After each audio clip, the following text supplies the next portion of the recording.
Hello friends, book insider पर आप सभी का स्वागत है। आज हम बात करने वाले हैं the now habit by Neil Fiore book के बारे में। श्याम एक 30 साल का आम सा आदमी था जो दिल्ली के एक छोटे से अपार्टमेंट में रहता था। उसकी जिंदगी में हर चीज एक पैटर्न में चल रही थी, एक अजीब सा पैटर्न। सुबह देर से उठना, ऑफिस के लिए भागना, पूरे दिन काम टालना और रात को बेड पर बैठकर खुद को कोसना कि उसने आज भी कुछ खास नहीं किया। वो जानता था कि उसकी आदतें खराब हो चुकी थीं। काम के नाम पर वो अक्सर नेटफ्लिक्स देखता या यूट्यूब के रैबिट होल में खो जाता। पर अब उसके अंदर कुछ बदलने का वक्त आ गया था। एक दिन उसकी नज़र एक किताब पर पड़ी जो उसने अमेजन से मंगाई थी पर कभी खोली नहीं थी। किताब का नाम था the now habit by Neil फ्योरे। ये किताब उसने अपने दोस्त आकाश की सलाह पर खरीदी थी, जो हमेशा उसे ताने मारता था, भाई कुछ तो अपने प्रोक्रेस्टिनेशन पर काम कर ले, नहीं तो जिंदगी ऐसे ही निकल जाएगी। उस रात कुछ अलग हुआ। श्याम ने किताब उठाई और पहले पेज से पढ़ना शुरू किया। पहले कुछ पन्नों में किताब ने उसे कुछ बोरियत दी, पर जब वो procrastination is a symptom not a cause वाली लाइन पर पहुंचा तो उसे लगा कि किसी ने उसके दिल की बात कह दी हो। तो ये है, उसने खुद से कहा, प्रोक्रेस्टिनेशन सिर्फ एक सिम्पटम है, मतलब ये मेरी असली प्रॉब्लम नहीं है। श्याम ने आगे पढ़ना शुरू किया। किताब ने समझाया कि प्रोक्रेस्टिनेशन के पीछे अक्सर गहरी इमोशनल प्रॉब्लम्स होती हैं, एंग्जाइटी, फियर ऑफ फेलियर या परफेक्शनिज्म। उसने तुरंत अपनी लाइफ के बारे में सोचना शुरू किया। पिछले हफ्ते की ही बात थी। उसका बॉस एक रिपोर्ट मांग रहा था जो 2 दिन पहले सबमिट होनी चाहिए थी, पर श्याम ने रिपोर्ट को हाथ तक नहीं लगाया था। हर बार जब उसने लैपटॉप खोलने की कोशिश की, उसे दिल में एक अजीब सा डर महसूस हुआ। क्या मैं ये सही से कर पाऊंगा? अगर गलती हो गई तो? उसने खुद को कहा और तुरंत कोई डिस्ट्रैक्शन ढूंढ ली, कभी फोन, कभी सोशल मीडिया। किताब ने उसे यह भी सिखाया कि प्रोक्रेस्टिनेशन एक कोपिंग मैकेनिज्म है। यह सुनकर श्याम को ऐसा लगा जैसे किसी ने उसकी आंखें खोल दी हों। उसने सोचा, तो इसका मतलब यह है कि मैं काम टालता हूं क्योंकि मुझे डर लगता है, या मैं खुद पर भरोसा नहीं करता। उसे अपने बचपन के दिन याद आए। स्कूल में जब भी उसे कोई प्रोजेक्ट मिलता, वो हमेशा डर जाता था। अगर उसने अच्छा नहीं किया तो, अगर टीचर ने डांट दिया तो, और शायद यही डर अब तक उसके साथ था। उसने किताब के अगले हिस्से में पढ़ा कि सबसे पहले हमें अपने इमोशनल ट्रिगर्स को पहचानना होगा। श्याम ने अपने दिमाग में एक लिस्ट बनाई। 1, फियर ऑफ फेलियर। 2, खुद पर डाउट करना। 3, परफेक्शनिज्म, हर चीज परफेक्ट चाहिए। परफेक्ट, उसने खुद से कहा। ये तीनों मेरे अंदर हैं। उसने गहरी सांस ली। पर अब क्या? किताब ने यह भी बताया कि अगर इन ट्रिगर्स को पहचाना जाए तो उन्हें संभालना आसान हो सकता है। उसने पहला कदम उठाने का सोचा। उसने खुद से एक वादा किया, अब से जब भी मैं कुछ टालने की कोशिश करूंगा, मैं पहले अपने डर को समझने की कोशिश करूंगा। श्याम ने अगले दिन अपने ऑफिस में एक एक्सपेरिमेंट किया। उसका बॉस फिर से एक टास्क देकर गया था। पहले तो उसका मन हुआ कि वो वही पुराना तरीका अपनाए, काम को किनारे रख दे और कुछ और करने लग जाए। पर उसने खुद को रोक लिया। उसने सोचा, क्या मुझे ये काम करने में डर लग रहा है? हाँ। क्या मुझे लग रहा है कि मैं फेल हो सकता हूं? शायद। पर क्या मैं इसे अवॉइड करने से बेटर बनूंगा? उसने धीरे धीरे टास्क शुरू किया। उसने अपनी परफेक्शन की आदत को भी किनारे रखा और खुद से कहा, बस शुरू कर, जैसा होगा देखा जाएगा। अगले कुछ घंटे में उसने वो काम पूरा कर दिया, और जब बॉस ने उसकी तारीफ की तो उसे यकीन नहीं हुआ। तो ये इतना भी मुश्किल नहीं था, उसने मुस्कुराते हुए सोचा। शाम को घर लौटते वक्त उसने खुद से कहा, अगर मैं ऐसा एक दिन कर सकता हूं तो हर दिन क्यों नहीं? लेकिन वो जानता था कि ये एक दिन की बात नहीं थी, ये एक लंबी जर्नी थी। रात को उसने फिर द नाउ हैबिट पढ़ना शुरू किया। किताब के हर पन्ने पर उसे ऐसा लग रहा था जैसे कोई उसकी पूरी जिंदगी का विश्लेषण कर रहा हो। उसने खुद से वादा किया कि वो इस बार इस किताब को पूरा पढ़ेगा। कहानी अभी बस शुरू हुई थी। श्याम को समझ में आ गया था कि उसकी जंग खुद से है, और ये जंग जीतने के लिए उसे हर दिन छोटे छोटे कदम उठाने होंगे। लेकिन क्या वो हमेशा इन छोटे कदमों पर टिक पाएगा? यही सवाल उसे सबसे ज्यादा डराता था। अगली सुबह श्याम अपने छोटे से कमरे में बैठा था। खिड़की से हल्की धूप अंदर आ रही थी और उसके सामने वही किताब द नाउ हैबिट रखी थी। उसने एक कप चाय बनाई और किताब को वहीं से पढ़ना शुरू किया जहां पिछली रात उसने छोड़ा था। इस बार उसने जो लेसन पढ़ा वो उससे और भी ज्यादा रिलेटेबल लगा। लेसन था focus on the process not just the outcome. Shyam ने किताब पढ़ते हुए खुद से कहा, हाँ, आउटकम पर फोकस करना ही तो मेरी प्रॉब्लम है। मैं हमेशा काम शुरू करने से पहले ही उसके एंड रिजल्ट के बारे में सोचने लगता हूं और फिर जब वो आउटकम बहुत बड़ा या मुश्किल लगता है तो मैं डर के मारे कुछ करता ही नहीं। किताब ने समझाया कि कैसे बड़े कामों को छोटे छोटे मैनेजेबल स्टेप्स में बांटने से चीजें आसान हो जाती हैं।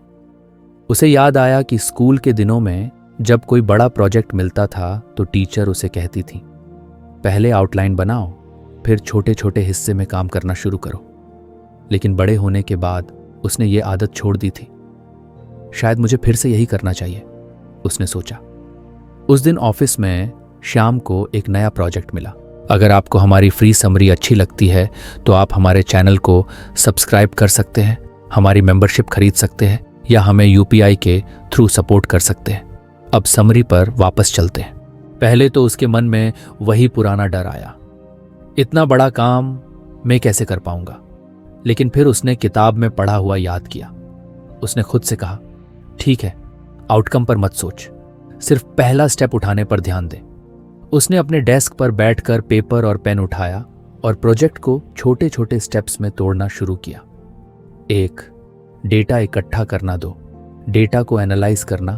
3, रिपोर्ट लिखना। 4, फाइनल प्रेजेंटेशन तैयार करना। अब ये इतना भी मुश्किल नहीं लग रहा, मुस्कुराते हुए सोचा। अगले कुछ घंटों में उसने पहले स्टेप पर फोकस किया, डेटा इकट्ठा करना। उसने खुद से वादा किया कि वो बाकी चीजों के बारे में बिल्कुल नहीं सोचेगा। और सच में जब उसने सिर्फ डेटा इकट्ठा करने पर ध्यान दिया तो उसे काम हल्का और मैनेजेबल लगने लगा। शाम तक जब डेटा इकट्ठा हो चुका था तो उसे एक अजीब सा सेटिस्फैक्शन महसूस हुआ। उसने अपने छोटे से स्टेप को सेलिब्रेट किया।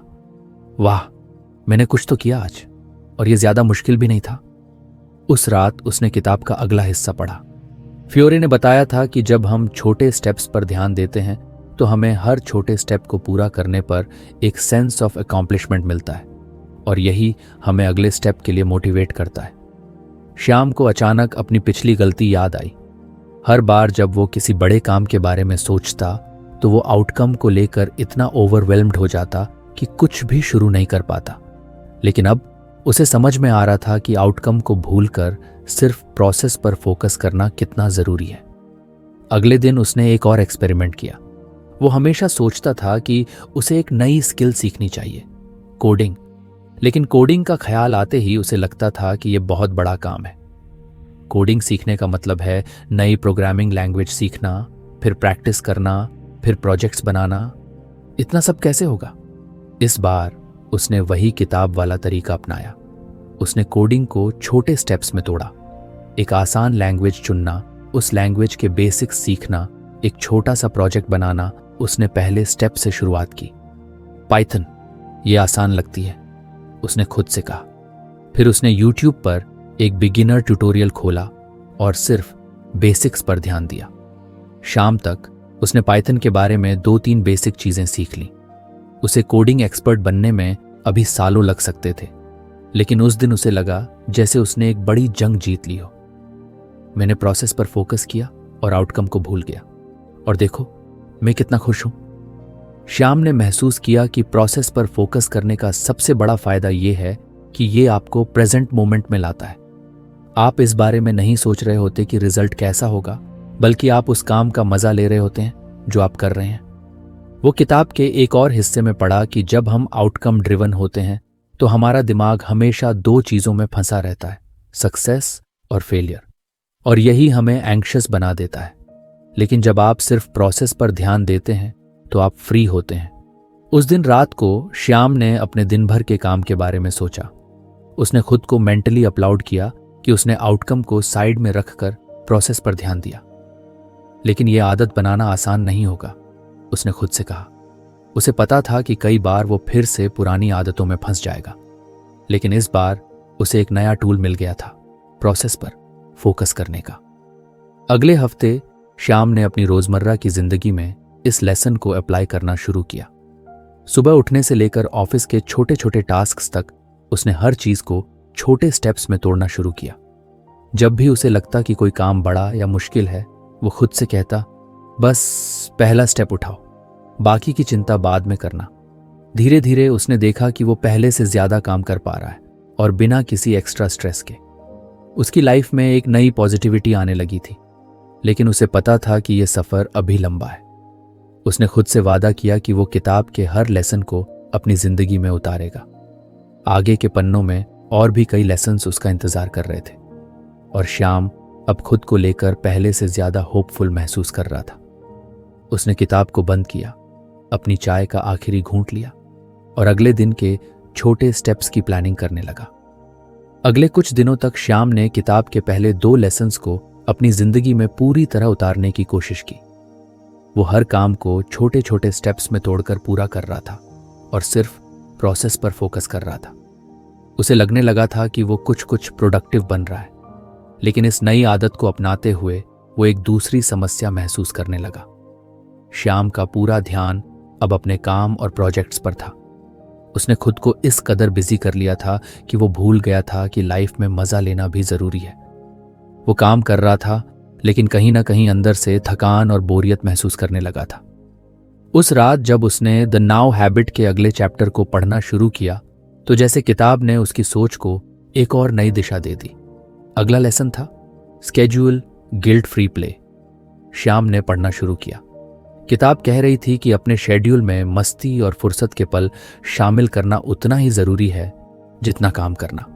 नील फ्योरे ने समझाया कि जब आप अपनी लाइफ में लीजर एक्टिविटीज को जगह देते हैं तो आपका दिमाग रिचार्ज होता है और आप अपने काम में ज्यादा फोकस और एनर्जी के साथ लौटते हैं। श्याम ने किताब से नजरें हटाकर सोचा, गिल्ट फ्री प्ले, इसका मतलब मैं मस्ती भी कर सकता हूं बिना ये सोचे कि मैं टाइम वेस्ट कर रहा हूं। उसे यकीन नहीं हो रहा था।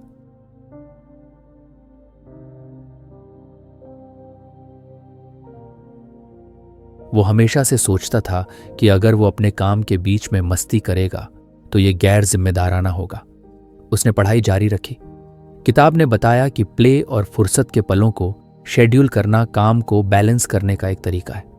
जब आप मस्ती को जानबूझकर प्लान करते हैं तो वो टाइम वेस्ट नहीं होता, बल्कि वो आपको और ज्यादा प्रोडक्टिव बनाता है। तो क्या मेन प्ले को शेड्यूल कर सकता हूं जैसे मैं अपने काम को करता हूं? उसने खुद से पूछा। उसे ये आइडिया कुछ अजीब लेकिन दिलचस्प लगा। अगले दिन सुबह श्याम ने अपने हफ्ते का प्लान बनाना शुरू किया। उसने अपने हर दिन के काम को टाइम ब्लॉक्स में बांटा और हर दिन के आखिर में उसने एक ब्लॉक लिखा, गिल्ट फ्री प्ले। पहला दिन था।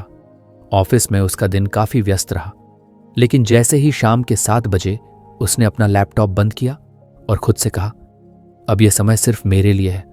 कोई गिल्ट नहीं, कोई काम नहीं, बस मस्ती। वो बाहर टहलने चला गया। उसने अपनी पसंदीदा चाय की दुकान पर जाकर चाय पी और फिर एक पार्क में जाकर बैठ गया।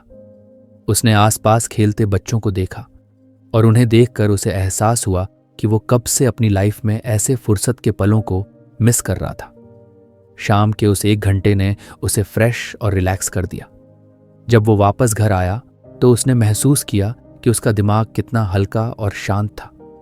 अगले दिन उसने फिर अपने शेड्यूल में गिल्ट फ्री प्ले का समय निकाला। इस बार उसने अपना गिटार उठाया, जिसे उसने सालों से हाथ तक नहीं लगाया था। वो बस यूं ही खेलने लगा। शुरुआत में उसे अपनी ट्यूनिंग गलत लग रही थी, लेकिन फिर धीरे धीरे वो इसमें खो गया।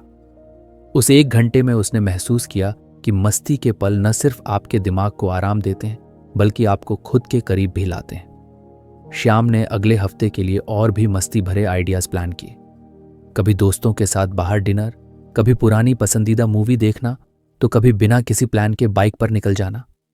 उसने देखा कि जब वो गिल्ट फ्री प्ले का समय अपने शेड्यूल में डालता है तो वो काम करते वक्त ज्यादा फोकस्ड और मोटिवेटेड महसूस करता है। लेकिन एक दिन ऑफिस में उसे अचानक एक बड़ा प्रोजेक्ट सौंपा गया। उसका बॉस चाहता था कि यह जल्दी पूरा हो। श्याम फिर से प्रेशर में आ गया। उसने सोचा, अब गिल्ट फ्री प्ले के लिए समय कहाँ मिलेगा, मुझे तो बस काम करना होगा। उसने अपने प्ले टाइम को कैंसिल कर दिया और सीधे काम में जुट गया। पहले 2 दिन तक उसने खूब काम किया, लेकिन तीसरे दिन उसे वो पुरानी थकान और बोरियत महसूस होने लगी। उसका दिमाग भारी लग रहा था और वो काम पर फोकस नहीं कर पा रहा था। उसे तभी एहसास हुआ कि उसने अपनी सबसे बड़ी सीख को भूलकर वही पुरानी गलती कर दी थी। उसने किताब में पढ़ा हुआ याद किया, गिल्ट फ्री प्ले को कैंसिल मत करो क्योंकि ये तुम्हें दोबारा काम पर लौटने के लिए रिचार्ज करता है। उसने तुरंत अपने शेड्यूल में गिल्ट फ्री प्ले का एक टाइम ब्लॉक वापस डाल दिया। इस बार उसने अपने दोस्त आकाश को फोन किया और कहा, चल यार बाहर चलते हैं, बहुत दिन हो गए। आकाश और श्याम देर रात तक एक कॉफी शॉप में बैठे बातें करते रहे। उस 1 घंटे ने श्याम का दिमाग फिर से तरोताजा कर दिया। जब वो घर लौटा तो उसे काम करने का मन हुआ। उसने वो प्रोजेक्ट समय पर पूरा किया और बिना किसी तनाव के। अब श्याम को समझ में आ चुका था कि गिल्ट फ्री प्ले कोई आलसीपन या टाइम वेस्ट नहीं है, ये आपकी लाइफ को बैलेंस में रखने का सबसे अच्छा तरीका है। उसने सीखा कि काम और मस्ती एक दूसरे के दुश्मन नहीं है, बल्कि दोनों को साथ लेकर चलने से ही आप अपनी बेस्ट लाइफ जी सकते हैं। श्याम का सफर अब पहले से ज्यादा आसान और मजेदार लगने लगा था, लेकिन उसे पता था कि किताब के पन्नों में अभी और भी सीखें छुपी थी। वो उत्सुक था कि आगे उसे और क्या सीखने को मिलेगा। श्याम की जिंदगी अब एक नई दिशा में बढ़ रही थी। वो हर दिन द नाउ हैबिट के सबक अपनी जिंदगी में उतारने की कोशिश कर रहा था। हर लेसन उसे कुछ नया सिखा रहा था। काम को छोटे छोटे हिस्सों में तोड़कर करने और गिल्ट फ्री प्ले को शेड्यूल करने से उसकी लाइफ काफ़ी बैलेंस्ड हो गई थी। लेकिन अभी भी कुछ ऐसा था जो पूरी तरह से बदल नहीं पाया था, उसकी सेल्फ टॉक। श्याम को अक्सर लगता था कि जब भी कोई नया काम सामने आता है, उसके दिमाग में पहली सोच हमेशा नकारात्मक होती है। मुझे ये करना ही पड़ेगा, या फिर अगर मैंने ये नहीं किया तो मैं फेल हो जाऊंगा। ऐसी बातें सोचकर ही उसका मूड खराब हो जाता और काम करने का मन नहीं करता। उस रात जब उसने किताब के अगले हिस्से को पढ़ा तो उसे एक नया लेसन मिला, यूज पॉजिटिव सेल्फ टॉक। नील फ्योरी ने समझाया कि अक्सर हम अपने आप से जिस तरह की बातें करते हैं वही हमारे काम करने की क्षमता को तय करती है। जब हम खुद से कहते हैं मुझे ये करना होगा तो ये हमें मजबूरी जैसा लगता है। ये सोच एंग्जाइटी और रेजिस्टेंस पैदा करती है, लेकिन जब हम इसे बदलकर मैं ये करना चुनता हूं कहते हैं तो ये हमें ताकतवर और मोटिवेटेड महसूस कराता है। श्याम ने किताब के इस हिस्से को कई बार पढ़ा। उसे एहसास हुआ कि उसकी खुद से बातचीत अक्सर नेगेटिव रहती थी। तू ये कर ही नहीं पाएगा, तेरा काम हमेशा अधूरा रहता है, तू तो हमेशा चीजें टालता है। ये बातें उसके सबकॉन्शियस में इतनी गहरी हो चुकी थीं कि वो उन्हें सच मानने लगा था। तो अब मुझे अपनी सेल्फ टॉक बदलनी होगी, उसने खुद से कहा। अगले दिन उसने खुद पर एक एक्सपेरिमेंट करने की ठानी। ऑफिस में उसके पास एक प्रोजेक्ट था जिसे पूरा करने में उसे बिल्कुल मन नहीं लग रहा था। हमेशा की तरह उसके दिमाग में वही बातें गूंजने लगीं। ये बहुत मुश्किल है, अगर मैंने इसमें गलती कर दी तो बॉस डांटेगा, मैं बाद में कर लूंगा। लेकिन इस बार उसने अपनी सोच को कॉन्शियसली बदलने की कोशिश की। उसने खुद से कहा, नहीं, ये मुश्किल नहीं है, मैं इसे धीरे धीरे करूंगा और अगर गलती हुई भी तो मैं उससे सीख लूंगा। मैं इस काम को अभी करने का चुनाव करता हूं। शुरुआत में ये कुछ अजीब लगा। उसे लगा जैसे वो खुद से झूठ बोल रहा हो, लेकिन उसने किताब में पढ़ा था कि जब आप बार बार पॉजिटिव एफर्मेशंस दोहराते हैं तो आपका दिमाग धीरे धीरे इन्हें सच मानने लगता है। उसने पहला कदम उठाया और छोटे छोटे हिस्सों में काम करना शुरू किया। हर बार जब उसका मन काम से भटकने लगता, वो खुद से कहता, मैं इसे अभी करना चुनता हूं क्योंकि ये मेरे लिए फायदेमंद है। अगले कुछ घंटों में उसने वो प्रोजेक्ट पूरा कर लिया और सबसे बड़ी बात, इस बार उसे उस काम में उतना तनाव महसूस नहीं हुआ जितना पहले होता था। श्याम ने महसूस किया कि उसकी सेल्फ टॉक धीरे धीरे बदलने लगी थी। अब जब भी कोई काम सामने आता वो खुद से कहता, मुझे ये करना होता नहीं है, मैं इसे चुनता हूं, मैं सक्षम हूं। गलतियां सीखने का मौका देती हैं। उसने ये भी नोटिस किया कि पॉजिटिव सेल्फ टॉक सिर्फ काम तक सीमित नहीं थी, ये उसकी पूरी पर्सनैलिटी को बदल रही थी। पहले जब भी वो किसी सोशल गैदरिंग में जाता तो उसे लगता था कि लोग उसे जज करेंगे। अब वो खुद से कहता, मैं ऐसा व्यक्ति हूं जो दूसरों से खुलकर बात कर सकता है। श्याम ने अपनी जिंदगी के हर पहलू में पॉजिटिव सेल्फ टॉक को शामिल करना शुरू कर दिया। एक दिन उसका दोस्त आकाश उससे मिलने आया। आकाश ने उसे देखकर कहा, यार तू कुछ बदला बदला लग रहा है। पहले तू हमेशा कंप्लेन करता था कि काम कैसे मुश्किल है, लोग कैसे परेशान करते हैं। अब तुझमें एक अलग ही कॉन्फिडेंस दिख रहा है। श्याम मुस्कुराया, यार बस एक छोटी सी ट्रिक सीखी है, खुद से सही बातें करना शुरू कर दी हैं। पहले मैं अपने आप को नीचा दिखाने में एक्सपर्ट था, अब मैं खुद को समझाता हूं कि मेन कर सकता हूं। आकाश ने हंसते हुए कहा, भाई ये ट्रिक मुझे भी सिखा, मुझे भी अपने प्रोक्रेस्टिनेशन से लड़ना है। उस दिन श्याम ने महसूस किया कि वो न सिर्फ खुद को बदल रहा था बल्कि दूसरों के लिए भी एक इंस्पिरेशन बन रहा था। अब हर सुबह जब वो उठता तो वो खुद से कहता, आज का दिन मेरा है, मैं जो भी चुनता हूं वो मेरे विकास के लिए है। काम सिर्फ मजबूरी नहीं, मेरा चुनाव है। धीरे धीरे उसकी जिंदगी में एक नई ऊर्जा आने लगी। उसने महसूस किया कि पॉजिटिव सेल्फ टॉक एक ऐसी आदत है जो मुश्किल से मुश्किल काम को भी आसान बना सकती है। लेकिन उसे पता था कि यह सफर अभी खत्म नहीं हुआ था। द नाउ हैबिट में अभी और भी लेसन्स बाकी थे और श्याम तैयार था कि वो हर एक लेसन को अपनी जिंदगी में पूरी तरह उतारे। श्याम की जिंदगी अब एक ऐसे मोड़ पर थी जहां वो धीरे धीरे खुद को बेहतर तरीके से समझने लगा था। उसने प्रोक्रेस्टिनेशन को हराने के लिए किताब के पिछले लेसन्स को न सिर्फ पढ़ा बल्कि अपनी रोजमर्रा की जिंदगी में भी अपनाया। अब वह बेहतर महसूस कर रहा था, ज्यादा प्रोडक्टिव, शांत और बैलेंस्ड। लेकिन अभी भी उसे लगता था कि कुछ न कुछ छूट रहा है। एक दिन उसने ऑफिस से लौटकर किताब का अगला चैप्टर पढ़ना शुरू किया। इस बार जो लेसन उसे मिला उसने उसकी सोच को एक बार फिर से झकझोर दिया। नया लेसन था, इम्प्लीमेंट दी अनस्केड्यूल्ड टेक्निक। श्याम ने पहली लाइन पढ़ी और कुछ चौंक गया। अनस्केड्यूल, ये कैसा आइडिया था? उसने आगे पढ़ा और समझने की कोशिश की। इस टेक्निक का मतलब था अपना शेड्यूल उल्टा बनाना, यानी सबसे पहले मस्ती और फुर्सत के पल प्लान करना और फिर उनके बीच बीच में काम के लिए समय निकालना। यानी पहले प्ले और फिर वर्क। ये तो उल्टा लग रहा है, श्याम ने सोचा। किताब ने बताया कि जब आप पहले अपनी पसंदीदा चीजें प्लान करते हैं, जैसे मूवी देखना, दोस्तों के साथ समय बिताना या बाहर घूमने जाना, तो आप गिल्ट फ्री होकर उनका मजा ले सकते हैं और फिर जो समय बचता है उसमें आप अपना काम पूरा करने के लिए ज्यादा फोकस और एनर्जी के साथ लग सकते हैं। श्याम ने किताब को बंद किया और खुद से कहा, चलो आज इसे ट्राई करते हैं। अगली सुबह उसने अपने हफ्ते का नया शेड्यूल बनाना शुरू किया, लेकिन इस बार उसने काम से शुरुआत नहीं की। उसने पहले अपनी मस्ती वाली एक्टिविटीज को प्लान किया। सोमवार शाम पार्क में दौड़ने जाना, मंगलवार अपनी फेवरेट वेब सीरीज देखना, बुधवार दोस्तों के साथ कैफे जाना, गुरुवार एक नई किताब पढ़ना, शुक्रवार गिटार प्रैक्टिस करना। इन सभी को प्लान करने के बाद उसने बचे हुए समय को छोटे छोटे ब्लॉक्स में बांटा, जिसमें उसने काम करने का समय तय किया। अब देखते हैं ये कैसा काम करता है, उसने सोचा। पहला दिन था। ऑफिस में एक प्रोजेक्ट पर काम करने के बाद शाम को उसे पार्क में दौड़ने जाना था। आम तौर पर वो ऑफिस से लौटने के बाद थका हुआ महसूस करता था और सोचता था, काम का दिन था, अब बस सो जाओ। लेकिन इस बार उसे दौड़ने का इंतजार था। जब वो पार्क पहुंचा और हल्की ठंडी हवा महसूस की तो उसे अंदर से एक सुकून सा मिला। उसने वहां आधा घंटा बिताया और फिर जब घर लौटा तो उसे महसूस हुआ कि वो रिचार्ज हो चुका था। उसके अंदर एक नई ऊर्जा थी।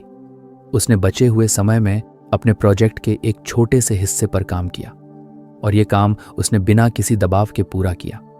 उसे आश्चर्य हुआ कि उसने कम समय में ज्यादा काम कर लिया। अगले दिन उसने अपना वही शेड्यूल फॉलो किया।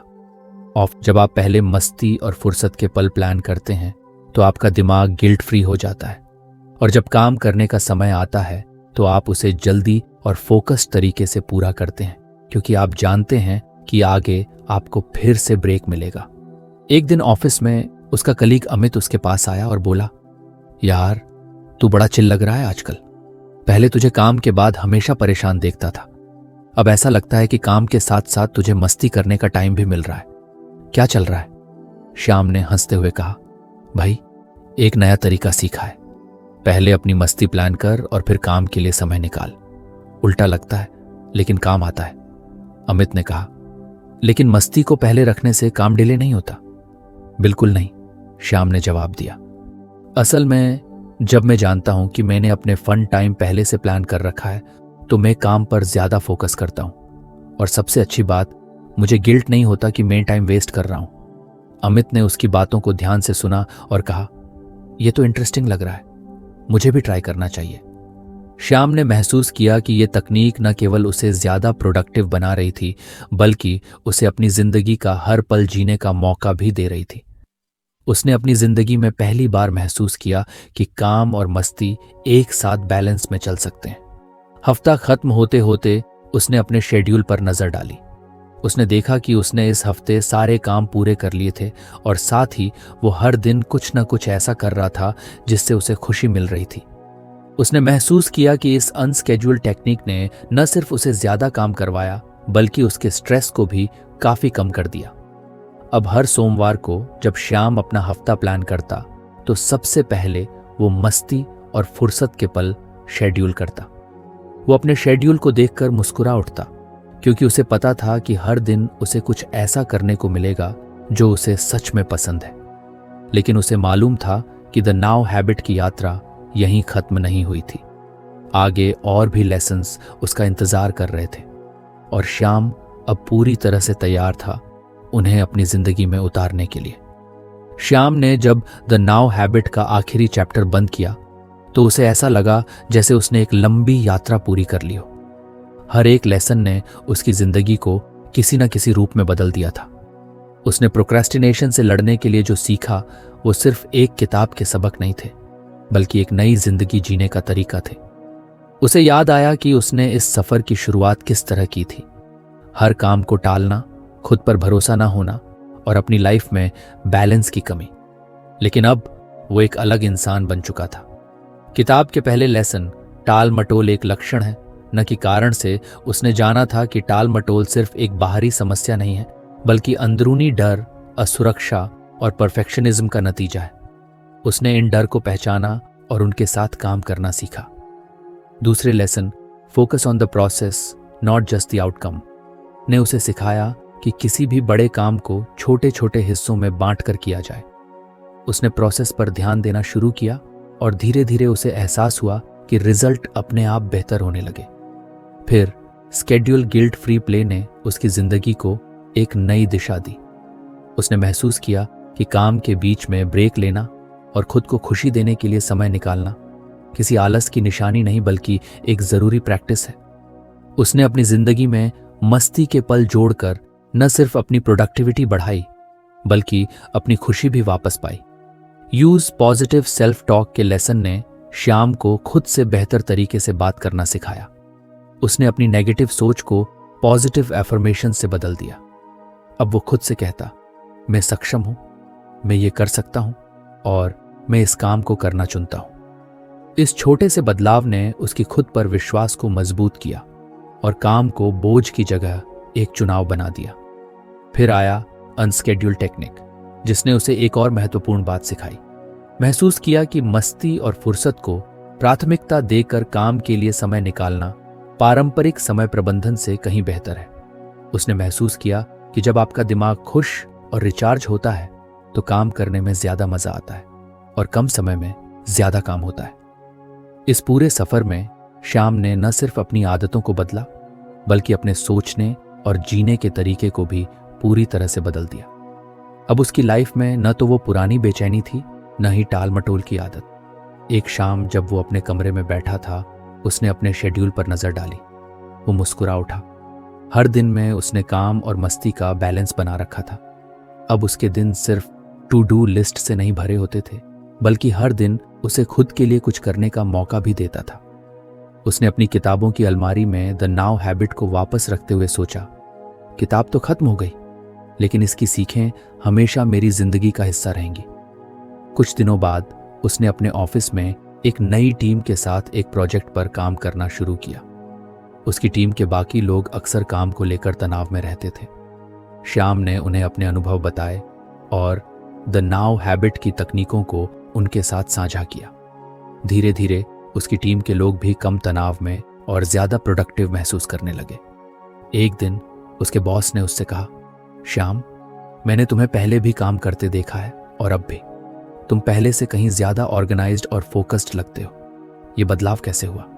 श्याम ने मुस्कुराते हुए जवाब दिया, सर, मैंने बस काम को एक नए नजरिए से देखना शुरू किया है। अब मैं काम को मजबूरी की तरह नहीं, बल्कि और सबसे बड़ी बात, मैंने काम और जिंदगी के बीच संतुलन बनाना सीख लिया है। बॉस ने कहा, शायद हमें तुम्हारी ये तकनीक पूरी टीम के साथ शेयर करनी चाहिए। उस दिन श्याम को एहसास हुआ कि उसने सिर्फ अपनी जिंदगी नहीं बदली, बल्कि दूसरों के लिए भी एक मिसाल बन गया है। अब जब भी उसे कोई नया प्रोजेक्ट मिलता या कोई चुनौती सामने आती, तो वो घबराने की बजाय अपनी सीखी हुई तकनीकों को याद करता। वो जानता था कि हर चुनौती को छोटे छोटे हिस्सों में बांटकर, अपनी सोच को पॉजिटिव रखकर और मस्ती के लिए समय निकालकर वो किसी भी काम को आसानी से पूरा कर सकता है। श्याम की ये यात्रा यहीं खत्म नहीं हुई। उसने महसूस किया कि सीखना और आगे बढ़ना कभी नहीं रुकता। वो अब भी नई किताबें पढ़ता, नए विचारों को अपनाता और अपनी जिंदगी को हर दिन बेहतर बनाने की कोशिश करता। और सबसे खास बात, उसने खुद से दोस्ती कर ली थी। अब वो खुद से कहता, तू बहुत कुछ कर सकता है, बस धीरे धीरे, हर दिन एक कदम। इस तरह द नाउ हैबिट ने श्याम की जिंदगी को बदल दिया था और उसने इस बदलाव को न सिर्फ अपनाया बल्कि उसे हर दिन जिया। श्याम की जिंदगी उस दिन से बदलनी शुरू हुई जब उसने द नाउ हैबिट पढ़नी शुरू की। पहले वह हर काम को टाल देता था, खुद पर भरोसा नहीं करता था और हमेशा स्ट्रेस में रहता था। लेकिन इस किताब के हर लेसन ने उसे कुछ नया सिखाया और उसकी जिंदगी को एक नई दिशा दी। शुरुआत में उसने जाना कि प्रोक्रेस्टिनेशन असल में सिर्फ एक बाहरी समस्या नहीं है, बल्कि अंदर की गहरी भावनाओं का नतीजा है। वह समझा कि डर, असुरक्षा और परफेक्शनिज्म के कारण ही वह काम को टालता है। इस एहसास ने उसे अपनी आदतों को बदलने का पहला मौका दिया। उसने अपनी भावनाओं को पहचाना और उनसे निपटना शुरू किया।